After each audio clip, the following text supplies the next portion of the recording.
வணக்கம் நேயர்களே. நேயர்கள் அனைவரும் நீடூழி வாழ்க நிம்மதியுடன். இப்போ ஒரு விஷயத்தை பற்றி பார்க்கலாமா? இது நம்ம மேட்ரிமோனியல் சம்மந்தப்பட்ட விஷயம். அதாவது ரீமேரேஜ், செகண்ட் மேரேஜ்.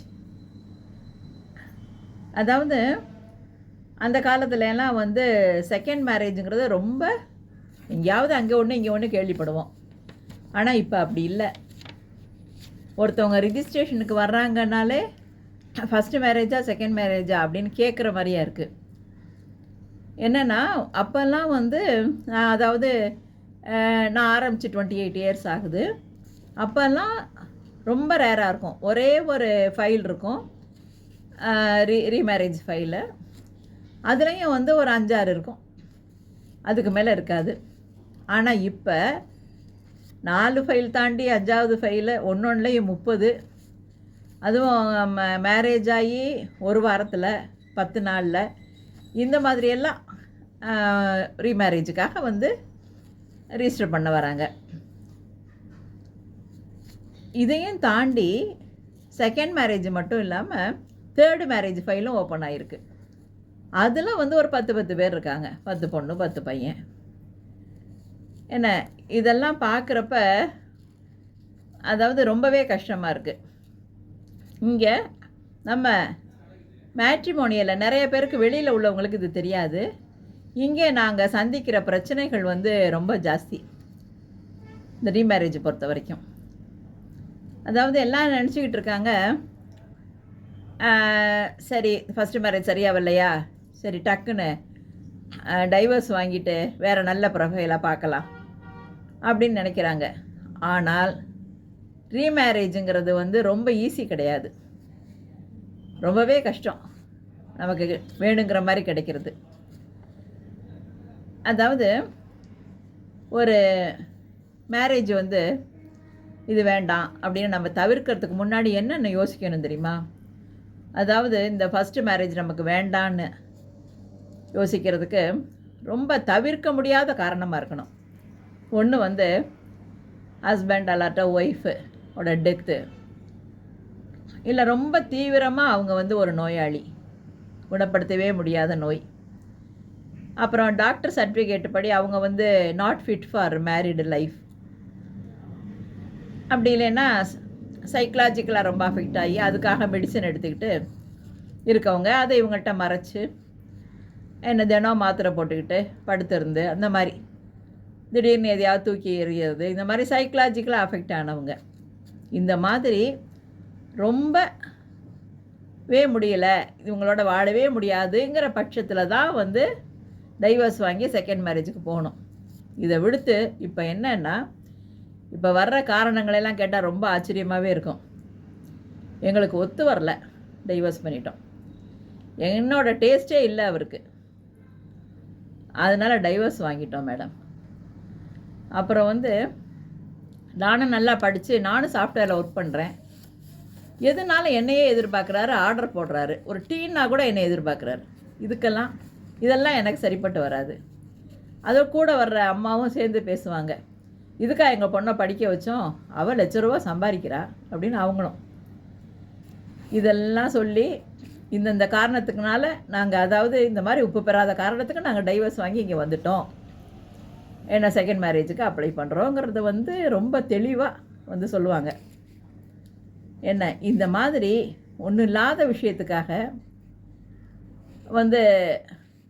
அதாவது ஒத்து போகலை, என்ன இதனால் எங்களுக்கு சரியாக வரல, நாங்களும் ட்ரை பண்ணி பார்த்தோம், இப்படி என்னென்னவோ காரணம் சொல்லி, அதாவது சரி பண்ணக்கூடிய விஷயந்தான், ஆனால் அதை பொறுத்துக்க முடியல, ஒரு பொறுமை இல்லை, இந்த மாதிரி எவ்வளவோ விஷயங்கள். இதனால் டக்குன்னு டைவர்ஸ் வாங்கிடுறது.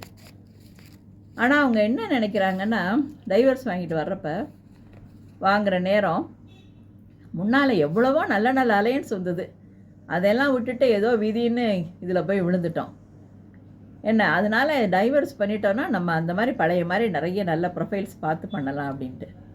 ஆனால் அவங்க ஒரு விஷயத்தை மனசில் வச்சுக்கணும், ஃபஸ்ட்டு மேரேஜ் அப்போ வந்த மாதிரி நல்ல ப்ரொஃபைல்ஸ் அப்போ நீங்கள் உங்களுக்கு இது வேண்டாம் அது வேண்டான்னு சொன்னீங்கல்ல, அந்த மாதிரி வந்த ப்ரொஃபைல்ஸ் எல்லாம் இப்போ ரீமேரேஜ் அப்போ கிடைக்காது. ஏன்னா அப்போவும் ரீமேரேஜ் ப்ரொஃபைல்ஸ் தான் வரும். அதுவும் வந்து ஏதோ காரணத்தினால அவங்களும் ஏதோ ஒரு பிரச்சனையினால் டைவர்ஸ் வாங்கிட்டு வந்திருப்பாங்க. அந்த பிரச்சனை என்ன அப்படிங்கிறதுலாம் இங்கே உட்காந்து பேசி பார்க்குறப்ப தான் தெரியும். ஏன்னா அதனால் என்னவோ எக்கச்சக்கமாக வரன்கள் வந்து ரொம்ப கொட்டி கிடக்கிற மாதிரியும், இதை வேண்டாம் அப்படின்னு சொல்லிட்டு வந்து அடுத்த மாதமே நமக்கு ஒரு பையனோ ஒரு பொண்ணோ கிடச்சி உடனே மேரேஜ் ஜாம்னு நடக்கிற மாதிரியும் ஒரு கற்பனையில் உடனே டைவர்ஸ் வாங்குகிறோன்னு சொல்லிட்டு வக்கீலை போய் பார்க்குறது, இது வந்து ரொம்பவே தவறு. என்ன இது மாதிரி இல்லாமல் கொஞ்சம் யோசிக்கணும்.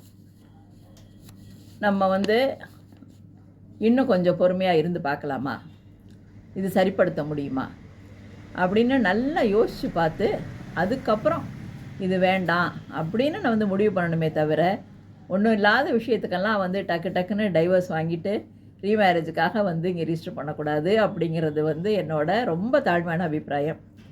நல்லா யோசிச்சு பாருங்கள். இதில் வந்து என்னென்னா, இந்த மாதிரி செகண்ட் மேரேஜ் கிடைக்காதப்ப இதில் என்னென்னா அந்த பையங்க பொண்ணை விட பேரண்ட்ஸ் தான் ரொம்ப மனசளவில் பாதிக்கப்படுறாங்க. அவங்க மனசளவில் பாதிக்கப்பட்டதோடு இல்லாமல் அங்கேயும் கொஞ்சம் பிரச்சனையாக இருக்கிறதுனால இங்கே வந்து ரொம்ப ஒரு மாதிரி அவங்க வந்து விரக்தியாகவும் பேசுவாங்க, வேதனையாக பேசுவாங்க, கோபமாக பேசுவாங்க, எல்லாமே நடக்குது. அதுவும் அரேஞ்சு மேரேஜ் ஆயிருந்ததுன்னா அந்த பசங்களே அவங்க பேசுகிற பேச்செல்லாம் வந்து வேறையாக இருக்கும். என் வாழ்க்கையை நீங்கள் தான் கெடுத்தீங்க, என்ன இப்போ ஏன் அடுத்து நீங்கள் உடனே பார்க்கல அப்படின்னு இவங்களை பேசுறது. இவங்க ஏற்கனவே மன உளைச்சலில் இருக்காங்க. இதில் அவங்கெல்லாம் பேசுகிறதும் சேர்ந்து வெந்த புண்ணில் வேலை பாய்ச்சின மாதிரி ஆகிட்டு ரொம்ப சிக்காவும் ஆயிடுறாங்க. ஏன்னா இதெல்லாம் வந்து நம்ம தவிர்க்கிறதுக்கு கொஞ்சம் யோசிங்க. அதாவது இந்த அலையன்ஸ் வேண்டாம் அப்படின்னு போய் வக்கீலை பார்க்க முன்னாடி கோர்ட்டு படியேற முன்னால் கொஞ்சம் யோசிச்சு பாருங்கள். என்னென்னா இப்போ உலகத்தில் வாழ்ந்துக்கிட்டு இருக்கோம் எல்லாருமே 100% வந்து மேட் ஃபார் ஈச் அதர் அப்படி இல்லை. எவ்வளவோ ஒரு நிறை இருக்கும், குறை இருக்கும், அவங்கள்ட்ட எவ்வளோ குறை இருக்கும், நமக்கிட்ட எவ்வளவோ குறை இருக்கும், எல்லாம் இருக்கும். எல்லாம் சேர்ந்தது தான் வாழ்க்கை. எவ்வளோ ப்ளஸ் பாயிண்ட் மட்டுமே இருக்காது, மைனஸ் பாயிண்ட்டோடையே தான் ஒருத்தரை நம்ம ஏற்றுக்கணும். எல்லாத்துக்கும் மேலே வந்து பரிபூர்ண அன்புன்னா இப்போ வந்து கிலோ என்ன விலைன்னு கேட்குற மாதிரி இருக்குது. பரிபூர்ணமாக அன்பு செலுத்துனீங்கன்னா எல்லாத்தையுமே மாற்றலாம். எவ்வளவோ விஷயங்கள் இருக்குது. இதெல்லாம் நல்லா யோசித்து பார்த்து என்ன நல்ல காட் ஃபெய்த்தோடு இருங்க. நல்லா யோசிச்சு பாருங்கள். எல்லாம் பார்த்துட்டு அப்புறம் வந்து நீங்கள் வந்து டைவர்ஸ் வாங்குங்க, ரீமேரேஜுக்கு அப்ளை பண்ணுங்கள். என்ன இதனால் இதை வந்து நான் ஒரு பதிவாக போடணும் அப்படின்னு நான் நினச்சிக்கிட்டு இருந்தேன். அதனால் எந்த ஒரு விஷயத்துக்கும் பொறுமை ரொம்ப அவசியம். நல்லா பொறுமையாக முடிவு பண்ணுங்கள். வாழ்த்துக்கள்.